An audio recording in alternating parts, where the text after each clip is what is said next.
ધરમપુર શાકભાજી માર્કેટમાં વેપારી પર હુમલો કરી રોકડ રકમ લૂંટી લેવાની પોલીસ અરજી. ધરમપુરના શાકભાજી માર્કેટમાં એક વેપારી ઉપર હુમલો કરી રોકડ રકમ લૂંટી લેવાઈ હોવાની અરજી પોલીસ સમક્ષ કરવામાં આવી છે. અરજી મુજબ અરજદાર બોરચડ કુમારે જણાવ્યું છે કે તેમની દુકાન ઉપર આવેલ એક શખ્સે કાંદાની ખરીદી બાબતે બોલાચાલી કર્યા બાદ મારામારી કરી હતી. આરોપી ચપ્પુ જેવા હથિયાર સાથે આવી જાનથી મારી નાખવાની ધમકી આપી હતી. આસપાસના લોકો એકત્ર થતા વધુ અનિચ્છનીય ઘટના ટળી હતી. ત્યારબાદ આરોપી દુકાનમાંથી અંદાજે ₹500 થી 2000 જેટલી રોકડ રકમ લઈને ફરાર થઈ ગયો હોવાનું પણ અરજીમાં જણાવાયું છે. અરજદારે આરોપી તરીકે મોહમ્મદ ખાન નામના વ્યક્તિનો ઉલ્લેખ કરી કાયદેસરની કાર્યવાહી કરવાની માંગ કરી છે.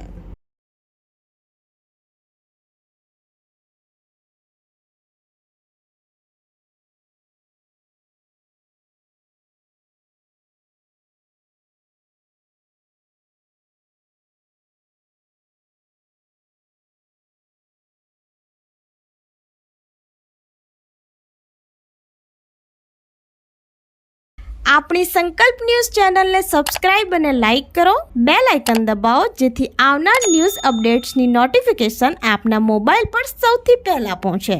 Like, subscribe and share the video.